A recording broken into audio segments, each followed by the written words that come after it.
Hello and welcome back. So this is part 2 of the robots tutorial. In part 1 we built a robot factory. It makes engines, pipes, gears, steel. Then it turns those engines into electric engines by adding circuits and lubricant, dumps them onto this belt. This belt then goes on a magical mystery tour, gets fed into these machines, which are making flying robot frames. These also need green circuits, batteries and steel, which we're bringing in on these belts. You may have noticed we also have red circuits coming in. That is because when we go all the way down here, for these construction robots, which are the ones you can use to build and demolish things, they need a green circuit as well as a robot frame. But the logistics robots need a red circuit.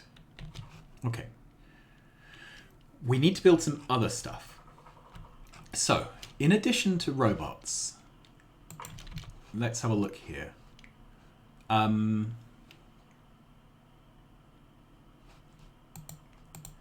in addition to the robots themselves, we have some robot-related extra stuff. We have passive provider chests, storage chests, and roboports. These all require red circuits. Okay. So let's start off with these. So these need a steel chest and some circuits. You've got two choices here. You either basically set up the machines like this with a steel box in the middle, and then you feed boxes in both directions. Or steel boxes are generally useful things in their own right. So what I tend to do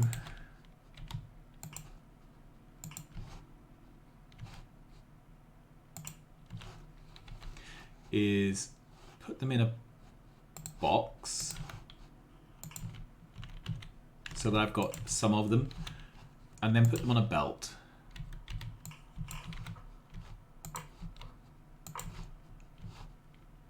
Okay, so this is going to make red boxes. This is going to make yellow boxes. Okay, so let's do that. And it goes. These can't make yet because they need circuits. There we go. And then the products go out. Now, what do we put the products in?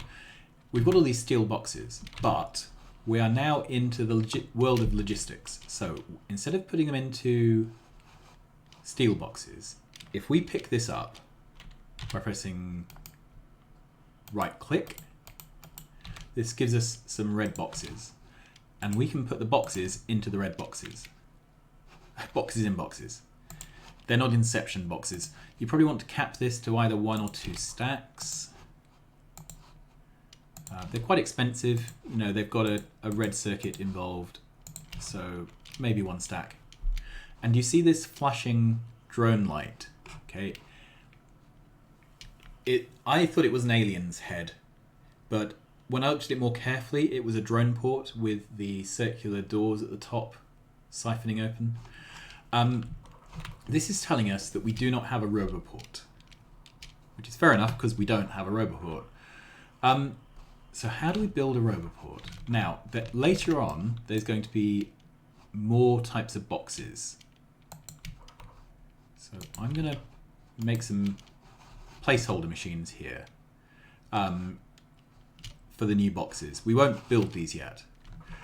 So then down here, I would like to make drone ports. Now, drone ports require steel red circuits and gears, which makes them a bit of a hog. So I probably should have made that up. Is there room here? Yeah, there is actually. All right, so let's make drones here. So it needs red circuits. It needs steel, and it needs gears. Luckily, as if by magic, we have some gears here. Okay, So then when these are made, they're going to go out, and you've guessed it, we're going to put them into a red box. Cap this down. Then our box of steel boxes, we're going to make into a red box. We're going to cap that. 100 is a good number for that. You need quite a few for train stops, for loading and unloading. All right. That's all good. Then guess what we're going to do with the drones, first of all. We're going to stick them into boxes. And we're going to cap that off. Okay, so you can choose how big this buffer is, but if you remember, they only take half a second to manufacture. So I wouldn't build up big buffers if you don't need big buffers. A lot of materials goes into building a robot with the robot frame and the electric engine and all that. So don't make them by accident. Okay, so we now have things in boxes. If we head up here, one of the things we have in boxes is a roboport. Now, when I pick this up, do you see there's an orange square and a green square? So, roboports have two ranges. They have a range for where they can build things, and they have a range for where they can fetch and carry things. So, let's put down a second roboport here.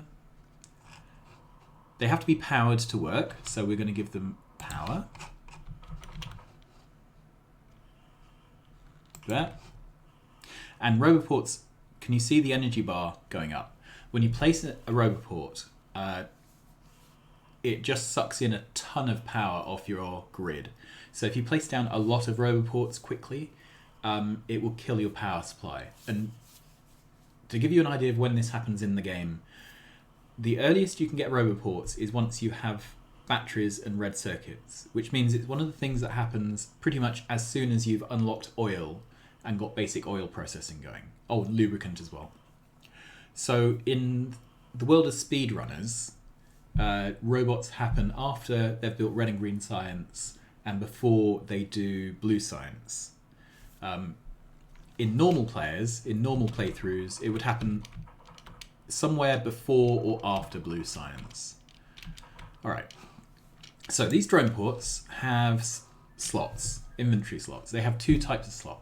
The bottom ones here are repair packs. So if your stuff is damaged by biters, for example, or by badly driving cars, which is normally how I hurt things, bots will pick up repair packs, repair the items, then fly home. Construction bots will. Then these slots here are where robots can roost, and it can be construction bots or logistics bots. You can't filter these slots, but robots will come in, roost here, then when they're needed, fly out. Okay, so what do we do next? Well, the obvious thing is to put some robots in. You can paint them and they'll fly to their nearest one. Or you can pull them out of your inventory and put them into a hole. But that's very manual. There are times when you want to manually assign robots. Usually, you want to insert them. Okay, so that's merrily inserting robots.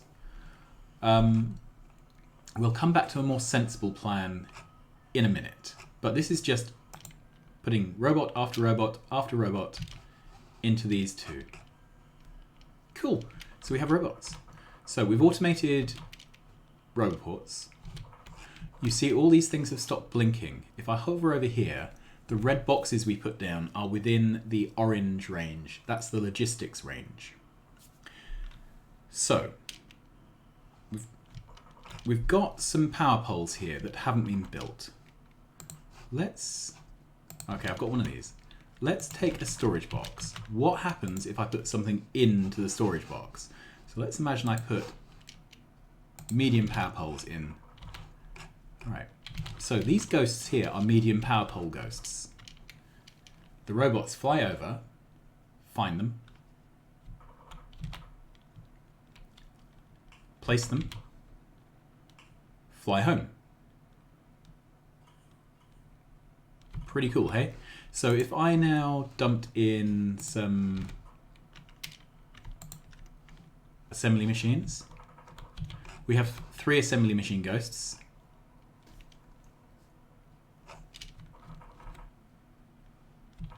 So 3 robots fly out. Place them. Now if I use the Control-C copy command, just to show you, I can now copy paste,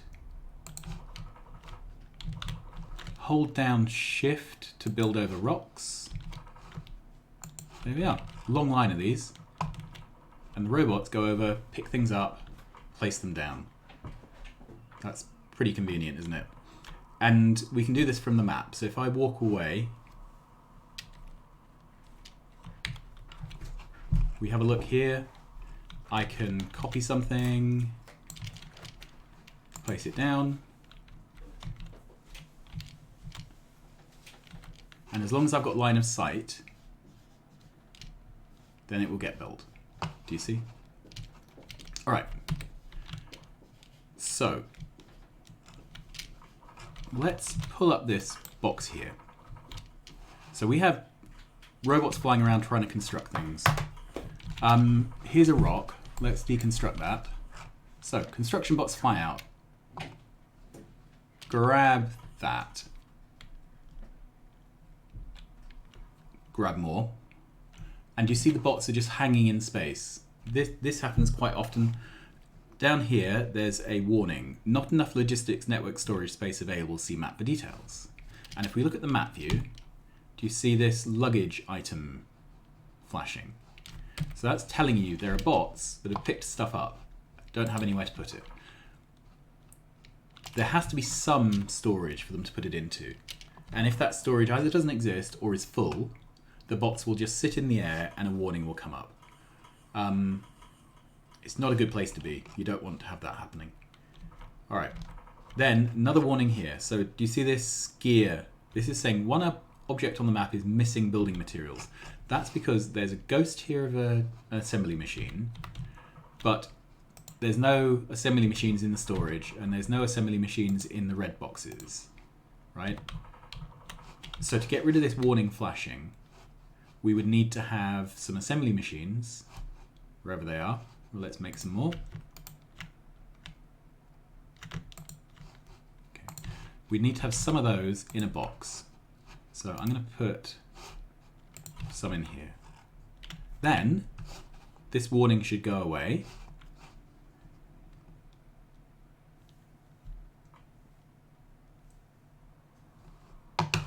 Okay, there we are.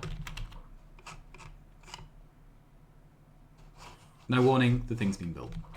And without D, with the deconstruction planner, I can deconstruct buildings, and the robots will pack them up. All right. So that's the basics of using robots for construction. I can use Q to pick up something. If I hold down Shift, it's placed down as a ghost. Right, and the bots will try and build that. So what else has happened? Right, do you see, they managed to build these machines, but these machines are still ghosts. The reason for that is if you have a look at the construction range here, which is the green one, the construction range reaches up to this that got built, but didn't get to this ghost. It doesn't reach far enough. So what could I do? Well, I could put down a roboport here, okay? And I could power it up. Let's power this. All right. So this is within construction range, but nothing's being built. The reason is, let's look on the map view. Okay, so we have a new way of viewing the map. If we turn off power, logistics network, this shows us our roboports. In particular, it shows us the green area where they can build and the orange area where they have logistics. And if you notice, there is clear green between these two oranges. Okay? That means these are separate networks. what we need to do is move them closer together. When they're bonded, you get a line through like that. So let's do this again. Okay. When they bond, you get a line.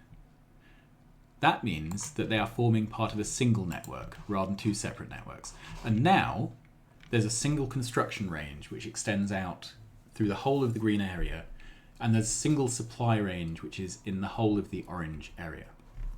So now this stuff will get built. Okay, so I've talked a bit about the logistics area, and we've seen construction bots picking things up from red and from yellow chests. So just to prove it, I'm going to place down this roboport as a ghost. Okay. And look, this bot is coming over to this red logistics provider chest, picking up the roboport, placing it down, then roosting in it. Can't really complain with that. Get rid of those. All right. So that's all well and good. What else can we do? Well, there are some useful skills you can unlock. Character logistics slots and character trash slots. So we're going to do logistics slots first of all. Okay. So we have done level 1 of logistics slots. Now when we open up our crafting menu, we have a new tab, logistics. Cool. So let's imagine that I want to request roboports. And I'm standing in the orange area. So this is where the Logibots come in. They are fetchers and carriers. They have run off now to fetch me the items I requested. There we go. Cool. So I now have my 10 logistics. Hover over this, you can see 10. Right, let's say I request assembly machines. Okay, so I would like assembly machines. There are 25 on the way because there are some in the box. Now I requested 50, I've got 50, everything's good. Right, what happens if I request something that we don't have? Centrifuges. So if we look here, satisfaction 0 of 50, on the way 0, there is 0 in storage. Right, so I can request things. If they're not within the logistics network that I'm part of, then they won't get delivered. All right, now let's do something a bit sneaky. Walk over here. So I'm going to put my assembly machines into this steel chest. Right, I'm still requesting assembly machines. So they're being brought to me. Run away! So I've run outside of the orange area and I lost that request. If I walk back in, the request is now being satisfied. If I walk out, they can't service it anymore, and they can't do anything about it until they've dropped those materials back off at a box. So, some of them, run away! Right, so this happens a lot when you're building. If your factory doesn't have good roboport coverage, so let's say it was like that, this is the sort of thing that does happen. Alright, so in a moment, a robot will build this here.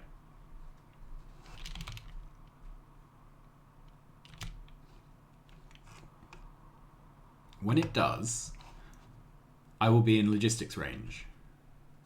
There we are. And robots will 50 and 10. All right, let's put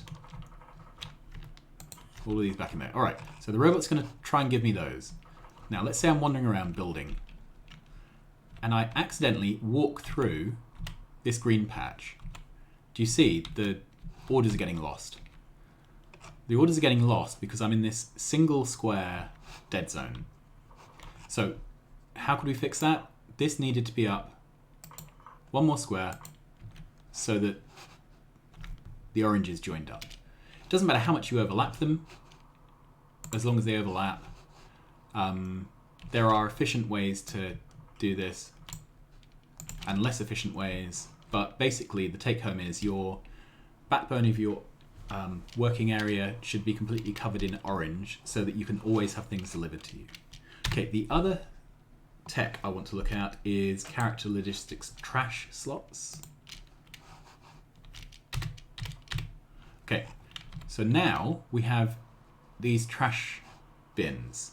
So I picked up a lot of stone, so I can now control click, and that places the stone into trash. Do you see now logistics bots are coming? They are picking up the stone from in my trash slots and taking it away to somewhere. Okay, there it is. So as long as there is free storage in the network, they will try and take away things in your trash. When there's no more storage, you'll get the no storage icon. Yeah, and then they'll complain to you. All right, so that's pretty much it. That's the basics of trash, logistics requests, and then how to manage your green and your orange areas with the roboports. So I'm going to leave that there. We'll do something else about roboports next time. Until then, thanks very much for watching, and I'll see you again soon. Bye-bye.